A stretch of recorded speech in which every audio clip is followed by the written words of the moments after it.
하나님 말씀 보셨습니다. 하나님 말씀은 로마서 2장 17절부터 29절까지의 말씀 보셨습니다. 하나님 말씀은 로마서 2장 17절부터 29절까지의 말씀, 신약성경 241페이지입니다.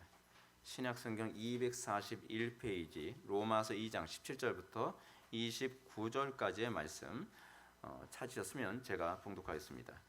유대인이라 불리는 내가 율법을 의지하며 하나님을 자랑하며 율법의 교훈을 받아 하나님의 뜻을 알고 지극히 선한 것을 분별하며 맹인의 길을 인도하는 자요 어둠에 있는 자의 빛이요 율법에 있는 지식과 진리의 모본을 가진 자로서 어리석은 자의 교사요 어린 아이의 선생이라고 스스로 믿으니 그러면 다른 사람을 가르치는 내가 내 자신은 가르치지 아니하느냐? 도둑질하지 말라 선포하는 내가 도둑질하느냐? 간음하지 말라 하는 내가 간음하느냐? 우상을 가진 여기는 내가 신전 물건을 도둑질하느냐? 율법을 자랑하는 내가 율법을 범함으로 하나님을 욕되게 하느냐? 기록된 바와 같이 하나님의 이름이 너희 때문에 이방인 중에 모독을 받는도다. 내가 율법을 행하면 할례가 유익하나 만일 율법을 범하면 내 할례는 무할례가 되느니라. 그런즉 무할례자가 율법의 규례를 지키면 그 무할례를 할례와 같이 여길 것이 아니냐. 또한 본래 무할례자가 율법을 온전히 지키면 율법 조문과 할례를 가지고 율법을 범하는 너를 정죄하지 아니하겠느냐. 무릇 표면적 유대인이 유대인이 아니요 표면적 육신의 할례가 아니니라. 오직 이면적 유대인이 유대인이며 할례는 마음에 알지니 영에 있고 율법 조문에 있지 아니하는 것이라. 그 칭찬이 사람에게서가 아니요 다만 하나님에게서니라. 아멘. 이 시간은 로마서 27번째 강의가 되겠습니다. 참 유대인의 증거라는 제목을 가지고 하나님 말씀 증거하도록 하겠습니다. 참 유대인의 증거. 이 시대의 특징을 든다면 이 시대의 특징뿐만 아니라 이 세대의 특징 자체가 그렇습니다. 진짜와 가짜를 구분하기가 상당히 어렵습니다. 진짜와 가짜를 구분하기가 상당히 어려워요. 제가 지난 수요 예배 때도 여러분한테 말씀드렸던 것처럼 우리가 당연히 진리라고 생각하는 과학의 영역조차도 사실은 온통 거짓말로 휩싸여 있다는 것을 우리는 보게 됩니다. 우리가 소위 객관적일 거라고 생각하는 과학의 검증 방식조차도요 사실은 객관적이지 않습니다. 제가 이번에 과학 철학에 관한 책을 읽어보니까 그 과학 철학에서도 그런 얘기를 합니다.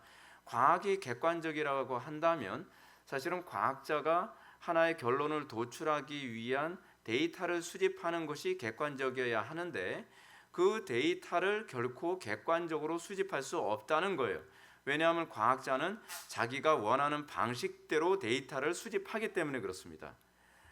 과학자는 기계가 아니에요. 그러다 보니까 자기에게 유리한 것을 수집하죠. 그러다 보니까 소위 귀납법이라고 하는 방식이 있습니다. 귀납법이라고 하는 게 뭐냐면 여러 가지 데이터를 가지고 와서 그것을 결론을 도출해내는 그것이 이제 귀납적인 방식인데 여기서 어떤 식의 오류가 발생하냐면 예를 들어서 흰색 새, 백조죠. 백조를 깡그리 다 모아놓고서 백조는 흰색 새만 있다라고 하나의 결론을 도출해냅니다. 그럼 많은 사람들이 백조는 흰색 새만 있나봐 라고 얘기합니다. 근데 거기에는 데이터를 수집하는 데 있어서의 편견이 있었죠. 왜냐하면 검은색 백조도 있거든요. 검은색 백조라는 말 자체가 사실은 모순인데 그 새까지 있다는 것을 염두에 두게 되면 이게 과학이 무조건 그렇게 객관적인 것만은 아니구나 라고 하는 것을 알 수 있게 되는 거죠. 사실은 과학의 모든 접근 방식은 철학에 의해서 기초되어지고 그리고 자기 철학에 부합하는 것만을 그 과학자들이 편견을 가지고 데이터를 모아서 자기의 주장을 정당화시키는 그것이 인류 역사에서 보여주는 과학의 특징이거든요. 저도 몰랐는데 요즘에 과학 철학과 관련된 책들을 계속 보다 보니까 예를 들어서 그 과학이 계속적으로 바뀌는 데에 이것을 반박했던 이 부분에 대해서 설명했던 사람이 그 사람 예수 믿는 사람 아니지만 토마스 쿤이라고 하는 사람이 그런 얘기를 합니다. 과학은 단 한 번도 그냥 숫자적 계산의 결과가 아니었다. 모든 철학의 결과가 바로 과학이었다라고 얘기하는 것이 토마스 쿤이 주장하는 바이기도 합니다. 이 정도까지는 잊어먹어도 돼요. 어려운 얘기니까. 근데 문제는 뭐냐면 우리 속에 가짜가 너무 많아요. 기독교도 가짜가 너무 많습니다. 요즘에 가짜 기독교, 우린 그걸 이단 또는 사이비라고 얘기합니다. 그런 이단 사이비들에 의해서 진짜가 욕을 먹죠. 그리고 진짜가 이게 가짜처럼 취급되기도 하죠. 그것이 이제 중세 시대의 로마 가톨릭의 모습이기도 했고요. 우리는 이런 거짓 투성이 시대에 우리가 살고 있습니다. 언젠가 제가 이제 중국에 간 적이 있었는데 중국에 굉장히 흐뭇하게 봤던 간판이 하나 있습니다. 그 있잖아요. 삼성 마크 보게 되면 대각선을 이렇게 타원형 모양으로 딱 재어서 삼성 써 있잖아요. 근데 삼성 같은데 가만히 보니까 삼송이에요. 삼송. 그래서 너무 놀랐어요. 그러니까 스페링 하나 다르죠. 그러니까 SAMSONG예요. 그래서 내가 잘못 봤나 해서 가만히 봤더니 삼송이 맞아요. 그 근처에 삼성이 있더라고요. 그러니까 여러분, 가짜와 진짜의 이 차이가 뭐냐면 가짜는 거의 진짜와 흡사한데 한두 개만 다르죠. 그 이단은 뭐라고 얘기합니까?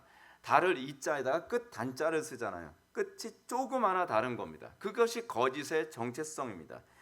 가짜는 끊임없이 그렇게 해서 진짜가 받는 그 혜택을 누리려고 하는 거죠. 그것이 가짜들의 항상 하는 방식입니다. 자기네들이 가짜지만 진짜들이 누리는 그 권위와 진짜들이 누리는 그 영광을 그렇게 가로채는 거죠. 그것이 가짜들이 항상 하는 방식입니다. 근데 문제가 뭐냐면 그 가짜가 최소화되는 시대가 있었습니다. 그것이 뭐냐면 복음이 왕성하게 확장될수록 가짜가 최소화됩니다. 그래서 복음이 주로 안 나간 나라들이 주로 가짜를 많이 만들죠. 주로 짝퉁을 많이 만듭니다. 우리나라도 옛날에 짝퉁 엄청 많이 만들었습니다. 짝퉁 선진국이었어요, 우리나라가요. 그래서 옛날에 뭐 신발 보게 되면은 우리 때는 이제 비싼 걸 신을 수가 없으니까 아디다스 대신에 아디도스라는 신발을 주로 많이 신고 다녔고요. 나이키를 신을 수 없으니까 나이스라고 하는 신발이 있었어요. 그 프로스펙스를 신을 수 없으니까 프로스포츠가 또 나오고요. 뭐 항상 그랬어요. 우리 때는 진짜 짝퉁이 얼마나 많은지 몰라요. 짝퉁. 그래서 어떤 이게 그 프로스포츠 같은 경우에는 나이키 프로스펙스가 이게 두 개로 돼서 이렇게 돼 있잖아요. 근데 그건 요거 하나밖에 없어요. 그러니까 아이들이 프로스펙스는 신고 싶은데 프로스펙스 신발을 못 사니까 여기다 사인펜으로 그려서 이렇게 만들어요. 그렇게 신고 다니는 친구들도 있고 그랬어요. 하여간 왜요? 그 짝퉁을 신고 다니면서도 진짜의 영광을 누리고 싶은 거죠. 그게 이제 서로 이제 짝퉁을 추구하는 사람들의 특징입니다. 자, 근데 복음이 들어가면 점점 짝퉁이 줄어듭니다. 왜냐하면 복음의 궁극적으로 목표하는 바가 뭐냐면 정직이죠. 진리를 추구하는 것이죠. 그러다 보니까 여러분, 한 나라에서 나라가 점점 거짓이 횡행하고 짝퉁이 횡행하게 되어지는 그 책임은 사실은 국가와 정부에게 있지 않습니다. 그것은 교회가 교회로서의 역할을 못함으로 나타나는 현상이라고 봐야만 합니다. 왜냐하면 정부가 이것을 해서 한계가 있어요. 시스템으로 잡아낼 수가 없습니다. 각 사람의 양심의 문제거든요. 그런데 이 양심의 문제를 정직하게 잡아내도록 만드는 것이 복음이 하는 역할이거든요. 그래서 복음이 들어간 나라는 그 나라가 정직해질 수밖에 없습니다. 그러면 교회는 어떻게 이 거짓이 확산되지 않도록 하는가? 진리를 가지고 거짓과 끊임없이 투쟁을 합니다. 바울이 얘기하는 것처럼 교회는 진리의 기둥과 터의 역할을 해야만 합니다. 이 역할을 감당하지 못하면 어떤 현상이 나타납니까? 예수님께서 말씀하셨던 것처럼 밖에 버려져 사람들에게 밟히는 현상이 나타나는 거죠. 오늘날 한국교회에서 나타나는 현상이 그겁니다.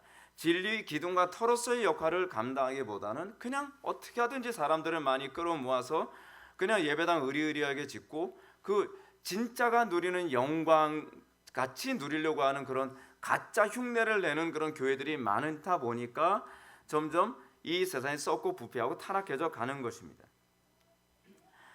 교회는 거짓과 싸우는 것이 정체성입니다. 그리고 거짓이 확산되지 않도록 하는 것이 교회가 해야 될 일입니다. 교회가 이 일을 안 하니까 교회 안에 기독교인이라고 하는 사람들 중에서 가짜가 판을 칩니다. 그 가짜가 판치던 것은 예나 지금이나 동일합니다. 청교도 시대 때에 그런 사람들을 유사 그리스도인이라고 얘기했습니다. 유사 그리스도인, 영어로 almost Christian이라 거의 크리스찬이에요. 거의 크리스찬인데 사실은 가짜죠. 그것이 교회 안에서 점점 방치되어질 수 있도록, 방치될수록 교회는 참된 교회의 모습이 나타나지 않는 것입니다. 어떤 목사님이 이렇게 얘기합니다. 오늘날 우리가 해야 할 작업은 교회 밖의 불신자들을 전도하는 일이 아니라 교회 안의 불신자들을 전도하는 일이다 라고 얘기합니다. 맞는 얘기입니다. 한국교회는 거기서부터 개혁이 시작되어져야만 합니다. 교회 안에 가짜들이 너무 많습니다. 교회 안에 불신자들이 너무 많습니다. 그런데 그 교회 안에 있는 불신자들을 진짜인 것처럼 자꾸 마음을 편하게 해주려고 합니다. 그래도 천당 갈 수 있다고 얘기합니다. 그건 거짓말입니다. 거짓말입니다. 참된 크리스찬만이 하나님 나라에 들어갈 수 있습니다. 그리고 참된 크리스찬의 기준은 그다지 저급하지 않습니다. 서울의 어떤 교회에서는 새신자 교육을 시키는데요, 새신자 교육을 굉장히 잘 시킨다고 소문난 그런 교회가 있었습니다. 근데 그 교회에 새신자들이 오면 서리집사부터 시작해서 서리집사, 안수집사, 권사, 장로 이런 분들이 다 와서 새신자 교육을 받습니다. 새신자 교육을 받는데 원래 장로님들은 새신자 교육을 안 받지만 어떤 장로님이 그 교회에 등록하면서 저도 새신자 교육을 받고 싶습니다 라고 하면서 기초부터 다시 배우겠다고 들어온 거예요. 근데 이 장로님이 새신자 교육을 받으면서 굉장히 많은 걸 깨닫게 된 겁니다. 그리고 자기가 너무나 은혜롭고 너무나 충격적이었던 것을 많이 토로합니다. 그래서 이제 새신자 교육이 끝나고 나면 새신자들과 담임 목사님하고 같이 차를 마시면서 서로 이제 대화를 나누는, 간증을 나누는 시간이 있는데, 그 시간에 장로님이 제가 그러면 간증을 하고 싶습니다 하면서 간증을 자원했어요. 근데 이 장로님이 이렇게 간증을 했습니다. 사랑하는 목사님, 그리고 여러 성도님들, 제가 이번에 3가지 교육을 받으면서 한 가지 깨달은 것이 있었습니다. 그것은 다름이 아니라 내가 가짜 그리스도인이었다는 사실입니다. 이제껏 나는 교회 생활을 오래 했기 때문에 그리스도인일 것이라고 생각했습니다. 그런데 이번 교육을 통해서 제가 아직까지 불신자였고 이제야 거듭난 새 사람이 되었다는 것을 깨달았습니다 라고 이렇게 고백을 하면서 장로님과 회중들이 다 울음바다가 돼버리고 말았다고 합니다. 지금 문제가 뭐냐면 거짓이, 짝퉁이 가장 없어야 되는 곳에 짝퉁 천지이고 가짜 천지이고 거짓, 그러니까 유사 그리스도인들로 가득하는 것이 요즘 교회의 현실이었다는 것은 아주 심각한 문제이고 굉장히 심각한 아이러니가 아닐 수가 없습니다. 이것이 오늘날 교회의 문제입니다. 내가 교회를 오래 다녔기 때문에, 자신이 교회에서 중직을 받았기 때문에, 자신이 신학적으로 많은 지식이 있기 때문에 당연히 천국 갈 것이고 당연히 나는 참된 그리스도인일 것이라고 생각하는 것은 착각입니다. 교회는 끊임없이 그 착각에 가면을 벗겨줘야만 하고, 그리고 자기 자신을 객관적으로 볼 수 있도록 도와줘야 되는 것이 교회가 해야 되는 역할이고 강단의 역할입니다. 근데 이것을 제대로 안 해서 썩었던 때가 바로 천주교 아닙니까? 중세 로마 가톨릭이 그래서 부패하고 썩었던 것 아니에요? 중세 로마 가톨릭은 그냥 자기 공덕으로 천당 간다고 얘기합니다. 교회에 들어왔으면 다 천당 가는 거라고 얘기합니다. 그리고 사제가 됐으니까 당연히 천당 갈 거라고 생각을 했습니다. 근데 그것은 가짜였습니다. 그것 때문에 일어났던 것이 종교개혁이었는데, 그 종교개혁을 한 교회들이 또 똑같은 오류를, 똑같은 전철을 밟고 있다는 것은 유감이 아닐 수가 없습니다. 오늘 보면은 이렇게 우리가 너무도 쉽게 그리스도인이 됐다고 생각하는 이런 경솔함에 일침을 가합니다. 본문에서 유대인들은 자신들이 하나님께 율법받은 선민이라는 자부심으로 가득했습니다. 우리가 지난 시간에 살펴봤던 본문을 다시 한번 읽겠습니다. 17절부터 20절까지 말씀 읽겠습니다. 유대인이라 불리는 내가 율법을 의지하며 하나님을 자랑하며 율법의 교훈을 받아 하나님의 뜻을 알고 지극히 선한 것을 분간하며 맹인의 길을 인도하는 자요 어둠에 있는 자의 빛이요 율법 있는 지식과 진리의 모본을 가진 자로서 어리석은 자의 교사요 어린아이의 선생이라고 스스로 믿으니 라고 얘기합니다. 여기서 우리가 좀 관심을 가져야 될 단어가 있는 문장이 있는데, 구절이 있는데, 그것은 뭐냐면 스스로 믿으니 라고 얘기하는 겁니다. 우리는 이걸 다른 말로 자기 확신이라고 또 얘기를 합니다. 아무도 인정해주지 않는데 자기 스스로 믿는 겁니다. 자기 확신에 가득 차 있는 것입니다. 자기 착각에 빠져서 사는 것이죠. 마치 그거 아닙니까? 남들은 자기를 정말 멋있게 생겼다라고 생각하지 않는데 자기 혼자 나르시시즘에 빠져가지고 자기 혼자 멋있다고 생각하고 자기 혼자 이쁘게 생겼다고 생각하면서 소위 속된 말로 지잘난 맛에 살아가는 그런 모습. 그게 이제 유대인의 모습이었다는 거예요. 그게 유대인의 모습. 근데 그것이 오늘날 기독교인들에게서도 흔히 나타나는 모습이죠. 하나님은 인정하지 않는데 나는 내 신앙 좋다고 스스로 믿는 거예요. 스스로 믿으니. 이런 태도가 사람들로 하여금 맹목적인 신앙의 노예가 되도록 합니다. 맹목적인 신앙. 자신의 문제를 전혀 점검하려 하지 않습니다. 자신을 객관화하려 하지 않습니다. 자신이 하나님을 믿는다고 하면서도 틀림없이 모순을 계속 범합니다. 이걸 프란시스 쉐이퍼가 뭐냐 하면 소위 믿음이 믿음의 대상이 됐다라고 얘기를 하는 것 아니겠습니까? 내가 믿는다는 것 자체를 내가 믿는 거예요. 얼마나 모순됩니까? 여러분, 내가 믿는다는 것, 내가 구원을 받았다는 것, 이거는 믿음의 대상이 아닙니다. 이거는 점검의 대상입니다.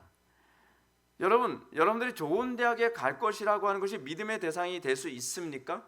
아니죠. 이건 점검의 대상이죠. 끊임없이 내 실력을 갈고 닦으면서 점검하는 거죠. 근데 상당수의 많은 기독교인들이 그렇게 얘기합니다. 저는 구원에 확신이 있습니다. 스스로 믿습니다. 라고 얘기하는 거죠. 그걸 일종의 신앙이 돼버리고 말았어요. 그것이요. 아니요. 여러분 착각하지 마십시오.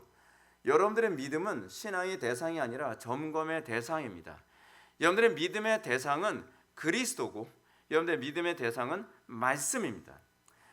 여러분들이 믿음의 대상과 점검의 대상을 자꾸 혼란을 갖는 경향성이 있습니다. 그러다 보니까 예수를 믿는다고 하는데 믿는 자로서의 참된 모습이 나타나지 않는 것이죠.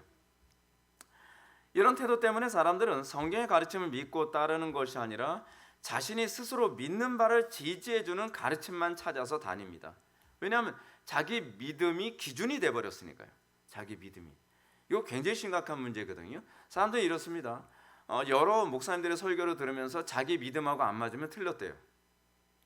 아니, 자기 믿음이 기준이 될 수가 없잖아요. 우리는 항상 성경적이냐 성경적이지 않냐를 바라보고 거기에 내가 그 기준에 맞냐 틀리냐를 바라봐야 되는데 내가 기준이 돼서 다른 성경의 가르침을 비판하고 있어요. 여러분 이게 우리 본성에 굉장히 잘 맞습니다. 그리고 이것을 어떤 시스템화한 것이 유튜브입니다. 여러분 유튜브 보면 어떻습니까? 유튜브 보면 알고리즘이라는 거 있죠. 알고리즘이 뭡니까? 내가 관심 갖고 내가 보고 싶고 내가 듣고 싶은 것만 AI가 그 사람에게 맞춰줍니다. 그죠? 맞춰줘요. 그럼 우리는 내가 보는 유튜브가 알고리즘에 갇혀가지고요, 모든 사람들이 다 나처럼 생각하고 있을 거라고 생각하는 거예요. 모든 사람들이 다 이렇게 생각하고 이렇게 판단하고 이렇게 결정하고 이것을 좋아할 거라고 착각을 하는 거예요. 그래서 자기 세상에 빠져서 사는 거죠. 그래서 아주 비관적인 것만 보는 사람은 세상이 비관적으로 돌아가는 것처럼 보이고, 아주 긍정적인 그 유튜브 알고리즘에 빠져 사는 사람은 긍정적일 거라고 생각하면서 세상을 그렇게 바라봅니다. 객관성이 없습니다.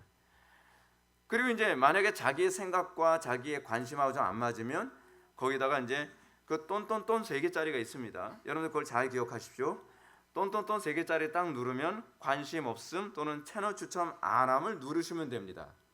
그러면 여러분들의 관심 밖에 있는 것들은 더 이상 여러분 눈앞에 나타나질 않습니다. 알고리즘이 그런 식으로 형성이 되죠. 근데 우리의 내면에 끊임없이 그런 똔똔똔 알고리즘을 사용할 수 있는 기능이 얼마나 많은지 모릅니다. 듣고 싶은 것만 들어요. 보고 싶은 것만 봐요. 그러면서 내 신앙이 정상적이고 내 신앙이 건강하며 내 신앙이 정말 정확하다라고 착각을 하며 자가당착에 빠져서 인생을 살아가는 것이죠. 이런 방식처럼 자기 독선에 빠진 기독교인들은 자기 스스로 믿는 것에 의해 자신의 구원을 스스로 확신합니다. 자기 세뇌에 빠지는 겁니다. 자신이 세상과 구별됨이 없어도 구원받았다라고 생각을 하는 거죠. 왜냐하면 그렇게 가르치는 것만을 찾고 그렇게 가르치는 것에만 자기의 귀와 눈을 열기 때문에 그렇습니다. 시간이 갈수록 점점 더 단단해져 갑니다. 논리가 점점 단단해져 가죠. 그래서 점점 객관적인 것이 아니라 점점 주관화되어지고 편견으로 가득한 사람들끼리 하나의 무리를 형성하게 되는 그런 이상한 집단이 형성되게 되는 것입니다. 성경은 거듭난 사람과 거듭나지 않은 사람이 틀림없이 구별되어진다는 것을 우리에게 가르치고 있습니다. 빌립보서 4장 3절을 보면 바울은 이렇게 가르칩니다. 복음에 나와 함께 힘쓰던 저 여인들을 돕고 또한 글레멘드와 그 외에 나의 동역자들을 도우라. 그 이름이 생명책에 있느니라. 여러분, 죽어봐야 아는 게 아닙니다. 여러분들 천당 갈지 지옥 갈지 죽어봐야 아는 것이 아닙니다. 틀림없이 바울은 그 이름이 생명책에 있다는 것을 확신했습니다. 사람들이 얘기합니다. 바울은 사도잖아요. 아니요, 사도가 아니래도요. 전통적인 가르침에 의하면 우리는 끊임없이 나의 예배의 태도, 나의 말씀에 대한 반응, 그리고 내 삶에 대한 열매, 이런 거 하나하나를 객관적으로 다뤄보면 내 믿음이 참된지 거짓인지, 내 이름이 생명책에 있는지 없는지를 객관적으로 검증할 수 있게 하셨습니다. 왜냐하면 하나님은 합리적인 분이시기 때문에, 하나님은 우리의 이성을 창조하신 분이시기 때문에 이런 부분을 점검할 수 있도록 하셨습니다.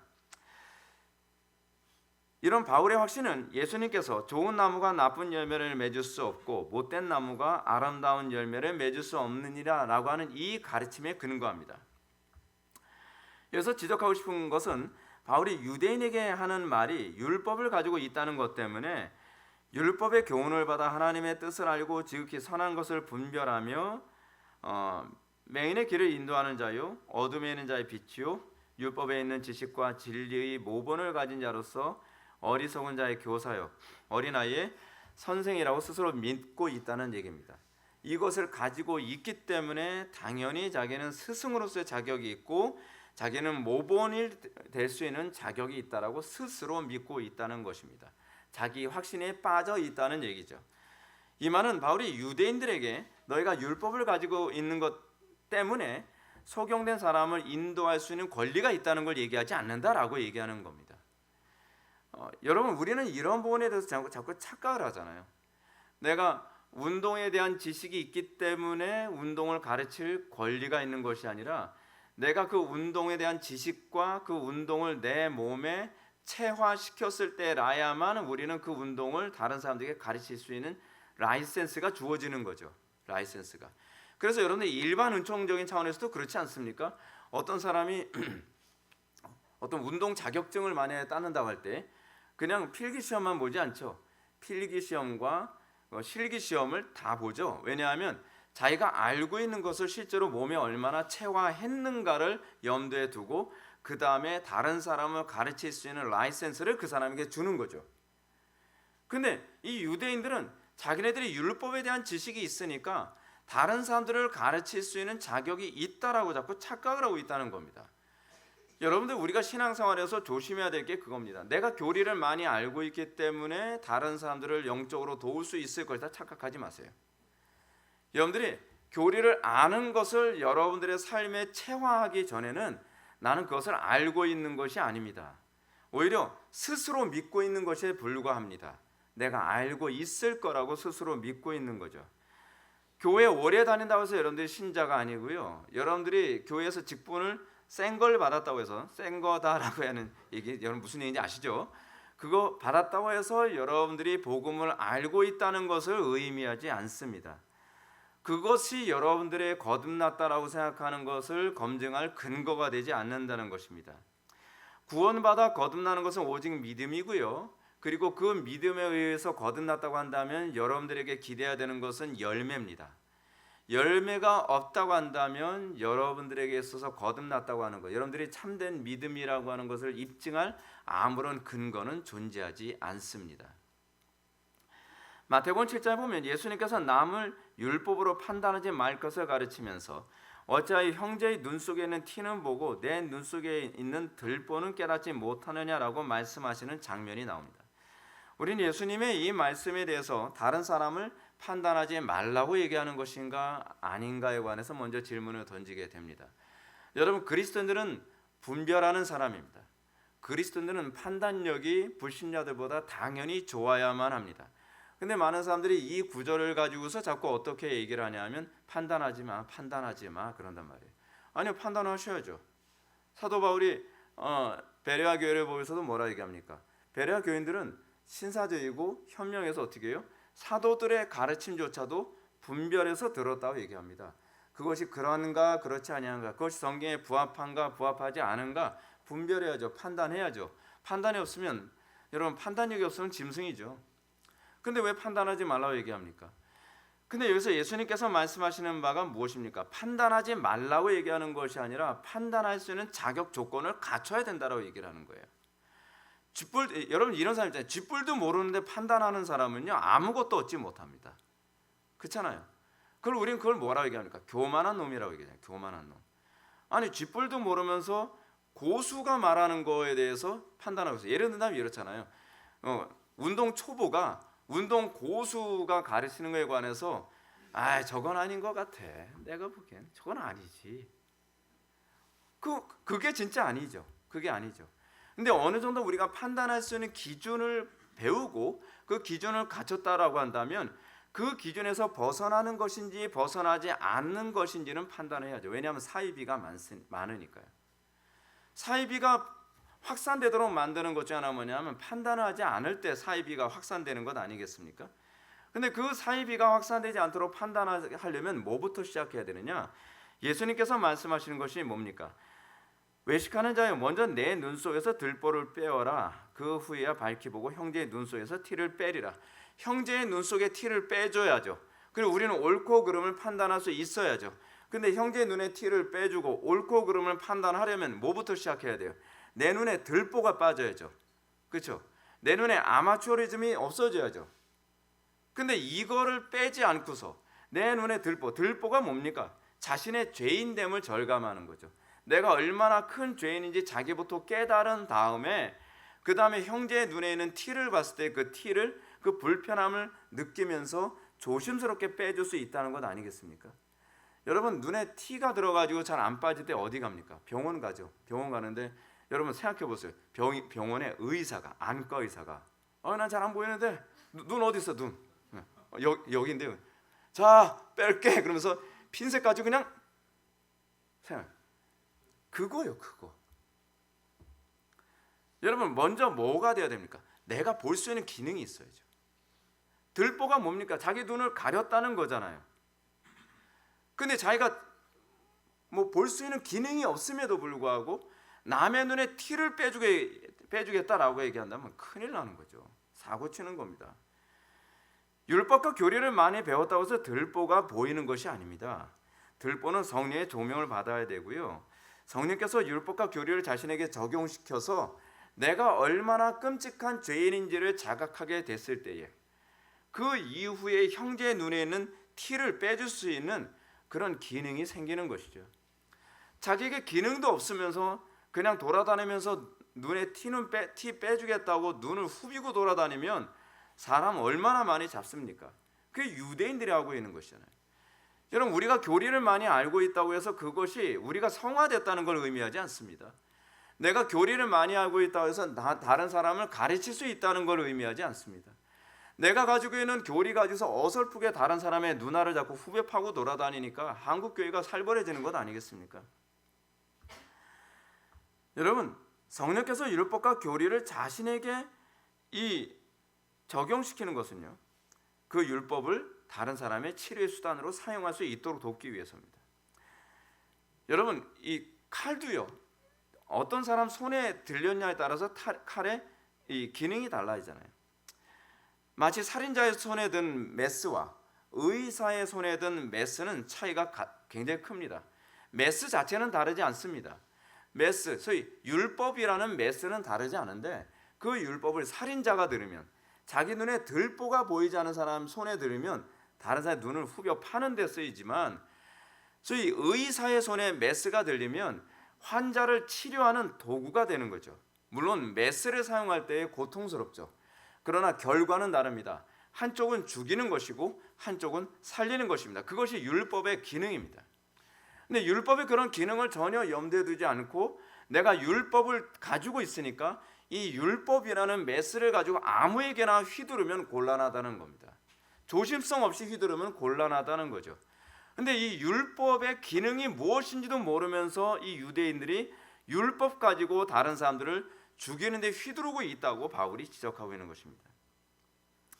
오늘 본문에 나오는 유대인들의 문제는 하나님께서 율법을 주신 목적이 무엇인지를 제대로 이해하지 못했습니다.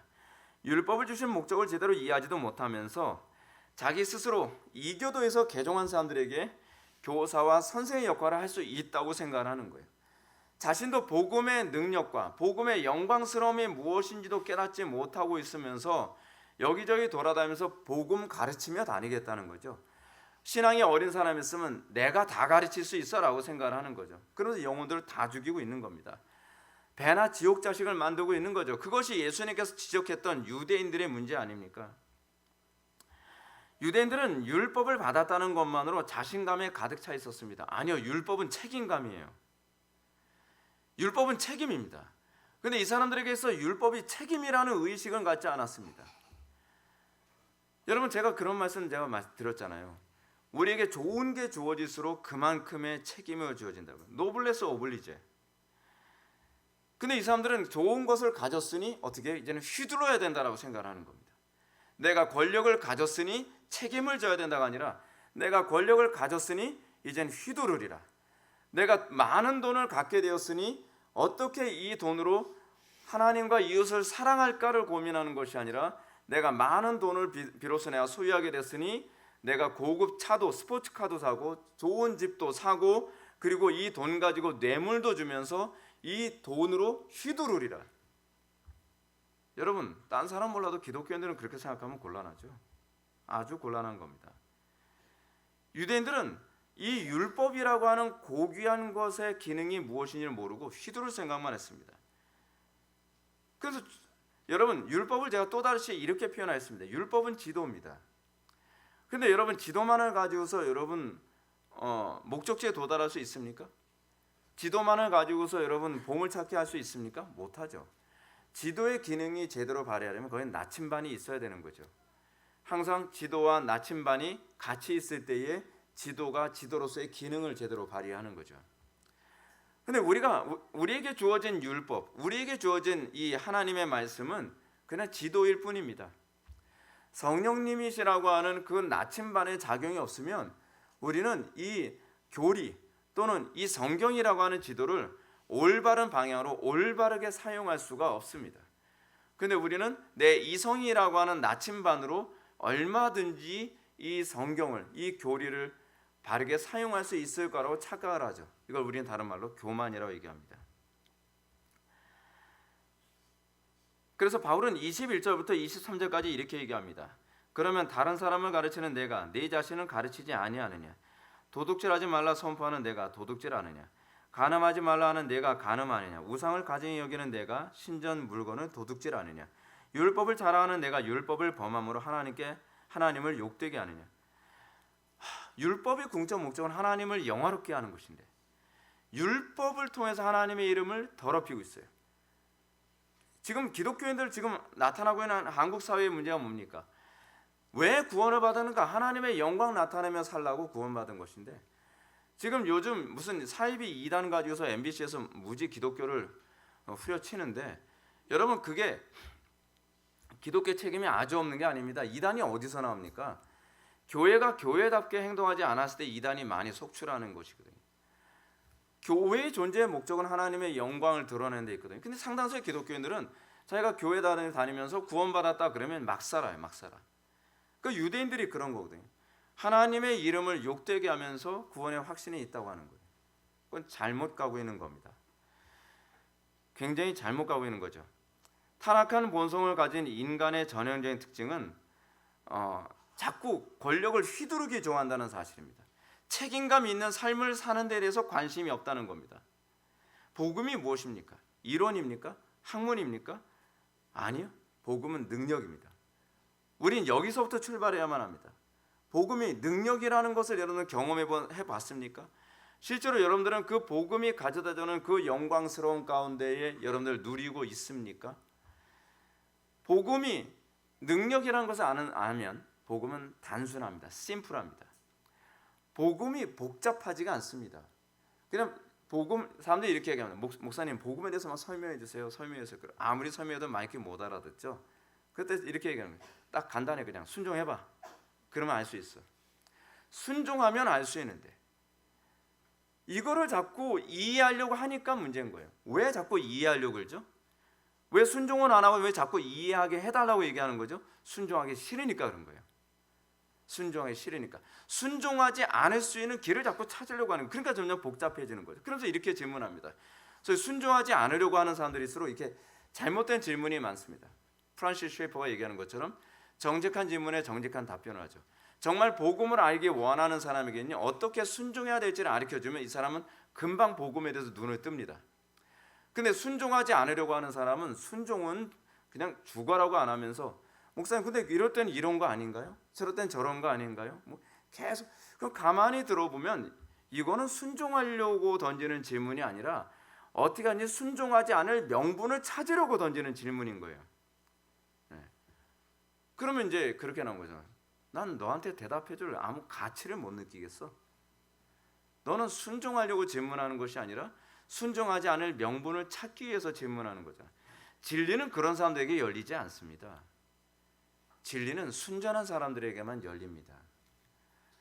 내 몸을 던져서라도 그 진리를 알고 싶어하는 사람에게만 그 진리는 열립니다. 여러분 공부하는 법 아무리 많이 배운다 해서 여러분 공부 잘하지 않습니다. 정말 공부를 잘하는 법에 관해서 아주 심플하게 가르치는 방법이 하나 있죠. 이거죠. 공부를 사랑하면 돼. 그럼 어떻게 사랑해요? 사랑이 어떻게 말로 되나요? 사랑이 모든 점 단순합니다. 어떻게 하나님 말씀대로 살 수 있죠? 하나님을 사랑하면 돼. 어떻게 진리대로 살 수 있죠? 진리를 사랑하면 돼. 문제는 사랑하지 않는데 행하기가 싫은 게 문제죠. 그러니까 자꾸 복잡해지는 겁니다. 예수님이 얼마나 복음을 간단하게 말씀하십니까? 또 바울도 얼마나 복음을 간단하게 얘기합니까? 그냥 아주 간단하게 이렇게 얘기합니다. 사랑은 율법의 완성이라. 아주 간단하죠. 아주 심플합니다. 이런 사람이 율법을 가르치면 문제가 되지 않습니다. 그런데 하나님을 사랑하지 않은 사람이 율법을 가르치면 뭘 가르칩니까? 살인을 가르칩니다. 진리를 사랑하지 않는 사람이 진리를 가르치고 교리 안에 내포된 하나님의 진리의 위대함을 사랑하지 않는 사람이 교리만 가르치려고 하는 사람들은 이렇게 합니다. 간음하면 죽여라. 신접한 무당이나 박수는 죽여라. 동성애자들은 죽여라. 부모를 후리는 자들은 죽여라. 온통 죽여라만 얘기합니다. 근데 복음을 알면 하나님을 사랑하고 이웃을 사랑하는 이 복음을 알면 반대로 말이 나옵니다. 내 속에 있는 탐심과 죄를 죽여라. 내 속에 있는 죄를 죽여라. 이웃을 내 몸처럼 사랑하고 긍휼히 여겨라. 이웃의 죄를 보면 내 속에는 죄성을 발견하고 두려워하라. 똑같은 성경을 가지고 적용이 정반대가 됩니다. 왜요? 복음을 아는 사람과 복음을 지식으로만 아는 사람의 차이가 이렇게 나타나는 겁니다. 그래서 동일한 복음이 선포되는데 어떤 사람은 그 복음 때문에 더 강팍해지고 어떤 사람은 거룩해집니다. 그렇습니다. 율법은 하나님과 이웃을 사랑하고 내 자신을 회개에 이르도록 주어진 것입니다. 근데 유대인들은 그 율법으로 남을 가르치면서 우쭐하고 정죄하기 위해서만 사용합니다. 남을 죽이기 위해서만 사용합니다. 다른 사람의 옳고 그름을 잣대를 대고 휘두르기 위해서만 율법을 사용합니다. 그랬더니 경건의 능력은 나타나지 않습니다. 경건의 모양만 있죠. 이렇게 알고 있던 이방인들이, 문제는 이방인들은 유대인들이 율법을 가졌으니까 거룩할 거라고 생각을 했습니다. 그런데 문제가 뭡니까? 그들이 유대인들의 범죄함을 봅니다. 그랬을 때 어떤 현상이 나타납니까? 하나님의 이름이 모독을 당하는 거죠. 저놈들 율법 가지고 있다는데 우리하고 다를 거 하나도 없네. 그게 오늘날 기독교인들을 향한 안 믿는 사람들의 질타입니다. 어떤 면에서는 정당합니다. 저놈들은 복음을 가지고 있다고 하는데 우리보다 더 나쁘네. 저놈들은 복음을 가지고 있다는데 우리하고 다를 것도 없네. 저놈들은 복음을 가지고 있다고 하면서도 약속도 안 지키고 돈 관계도 안 좋고 시간도 잘 안 지키고 우리하고 다를 바가 하나도 없네. 하나님의 이름이 그런 식으로 모독을 당하는 겁니다. 우리가 복음이라고 하는 가치 있는 걸 소유했으면 그만큼 하나님의 이름이 모독을 당할까 봐 책임감 있게 살아야 되는데 그냥 천당만 가면 만사 오케이라고 생각을 하니까 하나님의 이름이 자꾸 모독을 당하는 거죠. 그래서 바울이 25절 말씀을 통해서 유대인을 향해서 이렇게 얘기합니다. 내가 율법을 행하면 할례가 유익하나 만일 율법을 범하면 네 할례는 무할례가 되느니라. 율법을 통해서 네가 하나님의 영광을 나타낸다면 내 할례 받음이 의미가 있지만, 내가 율법을 행하지 않으면서 하나님의 이름이 모독을 당하게 하면서도 아무런 자책감을 느끼지 않는다고 한다면 네가 할례를 받은 것, 네가 세례를 받은 건 아무 의미가 없어. 그거는 안 받은 거나 똑같아 라고 얘기하고 있다는 겁니다. 쉽게 얘기해서 가짜라는 얘기입니다.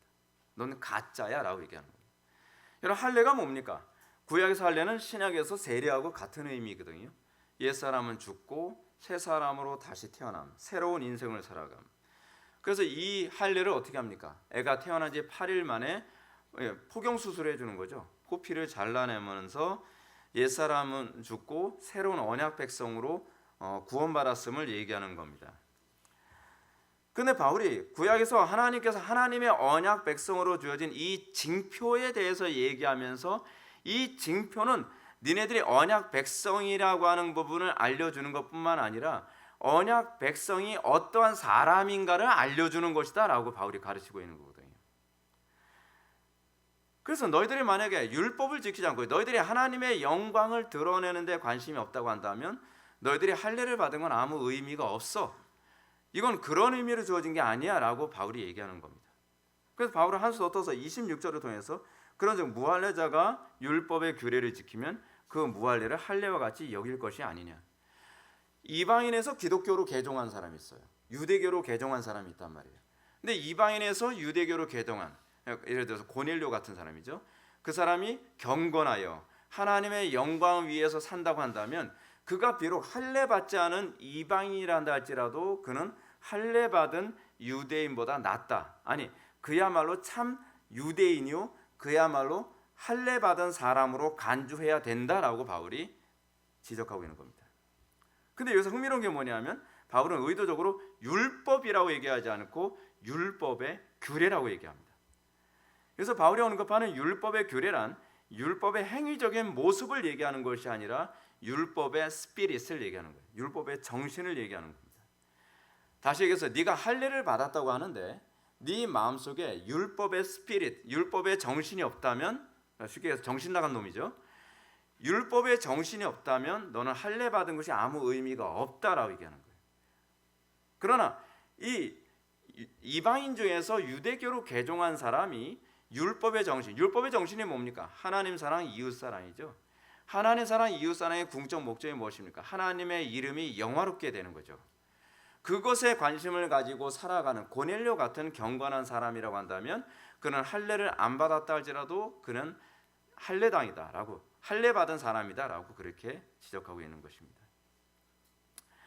그래서 바울은 28절과 29절을 통해서 다음과 같이 말합니다. 무릇 표면적 유대인이 유대인이 아니요 표면적 육신의 할례가 할례가 아니니라. 오직 이면적 유대인이 유대인이며 할례는 마음에 할지니. 여기서 그 얘기가 나오는 겁니다. 할례는 마음에 할지니 영에 있고 율법 조문에 있지 아니하는 것이라. 그 칭찬이 사람에게서가 아니요 다만 하나님에게서니라. 유대인들은 자신들이 할례를 받았기 때문에 틀림없이 하나님의 백성이라고 믿었습니다. 근데 바울은 유대인들의 그런 생각을 송두리째 뒤엎어버리고 맙니다. 중요한 건 너희들의 마음의 할례가 있느냐에 관한 문제다라고 지적을 하고 있는 겁니다. 마음에 할례가 없다고 한다면 육신의 할례가 무슨 의미가 있냐는 겁니다. 우리가 세례를 받았다는 것이 중요한 것이 아니라 내 마음속에 세례의 정신, 이 스피릿이 있느냐 없느냐가 중요한 문제라는 겁니다. 세례를 받았는데 세례의 정신이 없다면 유사 그리스도인이죠. 겉으로는 아주 마치 이런 거와 똑같습니다. 스마트폰이 있는데 겉으로는 틀림없이, 여러분 그런 거 있잖아요. 겉으로 정말 똑같이 생긴 그 애들 폰이 있습니다. 특정 메이커를 제가 얘기하면 안 되니까. 애들 폰이 있어요. 애들 폰이 뭔지 아시죠? 아이폰. 얘기해줘야 돼. 예. 그 아이폰이 있는데, 그냥 얘기할게요. 아이폰이 있는데 겉모양은 똑같아요. 똑같아. 근데 안에 부속품이 짝퉁이에요.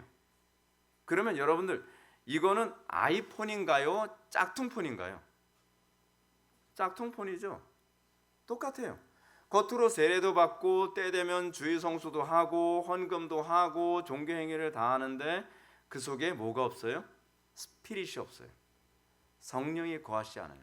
그 유사 그리스도인이죠. 짝퉁이죠. 가짜죠. 바울이 그걸 얘기하는 겁니다.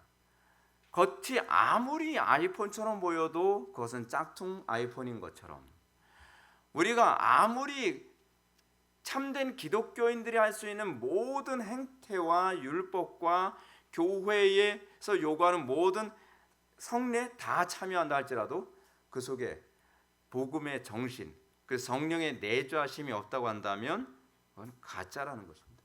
가짜라는 거죠. 마음의 할례, 우리는 옛사람은 죽었어야 됐습니다. 근데 여전히 안 죽어 있어요. 종교적인 행위는 다 나오죠. 헌금도 때 되면 다 하고 11조도 하고 뭐 남들 못지않게 교회 봉사도 많이 하고 주의 성수 수요 예배 금요기도에 다 참석합니다. 근데 그 마음속에 하나님을 사랑함이 없어요. 이웃을 사랑함이 없어요. 하나님의 이름이 모독을 당해도 별로 마음이 불편하지가 않아요. 하나님의 이름이 나로 인해서 모독을 당한다 하더라도 그 일을 또 하고 또 하고 또 하면서 자꾸 정당화하죠. 저는 의지가 약하고요, 저는 뭐가 어쩌고요, 상황이 이랬고요, 뭐 했고요. 참 유대인이 아니라는 거죠. 하나님 백성의 언약의 징표는 마음에 있어야지 외부에 있는 것이 아니라는 겁니다. 마음의 할례는 어떤 상태입니까? 세례의 정신이죠. 세상에 대한 사랑이 죽고 하나님께 대한 사랑을 품게 된 것입니다. 세상을 사랑하는 열정과 세상을 사랑하는 열정과 하나님께 대한 사랑의 열정 둘 중에 여러분 어느 쪽으로 우리가 바뀌었습니까? 여전히 하나님을 사랑하는 열정이 세상을 사랑하는 열정을 이기지 못하고 있습니다. 그렇다면 여러분들이 구원받았다는 걸 뭐로 입증할 수 있냐는 겁니다. 여러분들이 하나님의 언약 백성이라는 걸 무엇으로 입증할 수 있냐는 것입니다. 새로운 피조물이 됐다고 뭐로 여러분들이 입증할 수 있냐는 거죠. 바울은 갈라디아서 6장 14절에서 이렇게 얘기합니다. 그리스도로 말미암아 세상이 나를 대하여 십자가에 못 박히고 내가 또한 세상을 대하여 그러하니라 라고 설명합니다. 여기서 바울은 할례를 세상과 자신이 서로 배타적인 관계에 있음을 표현합니다. 흥미로운 게 뭐냐면 세상은 자신을 그리스도에게 십자가를 못 박고요, 자신은 세상을 십자가에 못 박는 관계에 있다는 겁니다.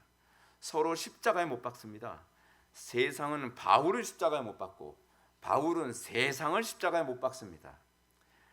바울은 이런 모습을 보면서 자기가 결코 세상과 짝하여 살 수 없고 그리고 내 속에 그리스도의 흔적, 스티그마가 있음을 발견한다라고 얘기합니다.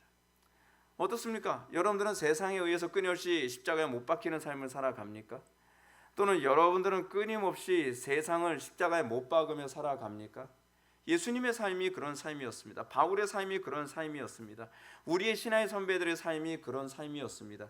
세상과 전혀 친해질 수가 없습니다. 세상은 끊임없이 우리를 십자가에 못 박으려 합니다. 그리고 우리는 세상을 끊임없이 십자가에 못 박습니다. 그래서 세상과 우리 사이에는 십자가를 공유합니다. 우리에게 그런 모습이 있느냐는 겁니다. 그것이 마음에 할례 받은 자에게 나타나는 특징이라고 얘기하고 있는 것입니다. 사랑하는 성도 여러분, 우리에게 이 할례 흔적이 있습니까? 우리는 세상과 어떤 관계 가운데에 있습니까? 서로 공격하고 공격받는 치명적인 관계 가운데 있습니까? 세상은 여러분들에게 치명상을 입힙니까? 그리고 여러분은 세상을 향해 치명상을 입히는 관계에 있습니까?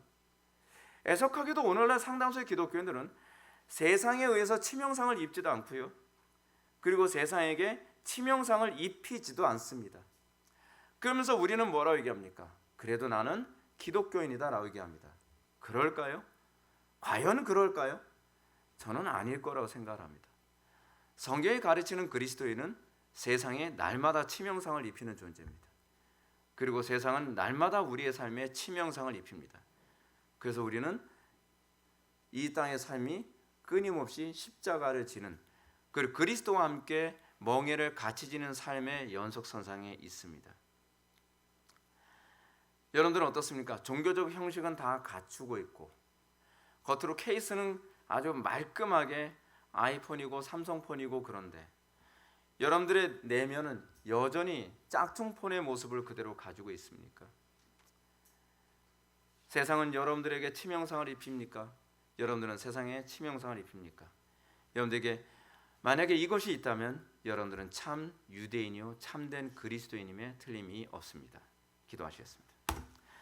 사랑이 많으신 하나님, 우리의 마음속에 세상을 향한 심정이 과연 변화되었는지 질문을 던지게 됩니다. 우리는 마음의 할례를 받은 존재인지, 세상이 우리로 인해서 치명상을 입고 우리가 세상으로 인하여 치명상을 입는 관계 가운데 있는지 다시 한번 뒤돌아보게 됩니다. 우리에게 믿음을 허락하여 주시사 참된 그리스도인으로서의 표지가 선명하게 드러나게 하여 주옵소서. 예수님의 거룩하신 이름으로 기도드립니다. 아멘.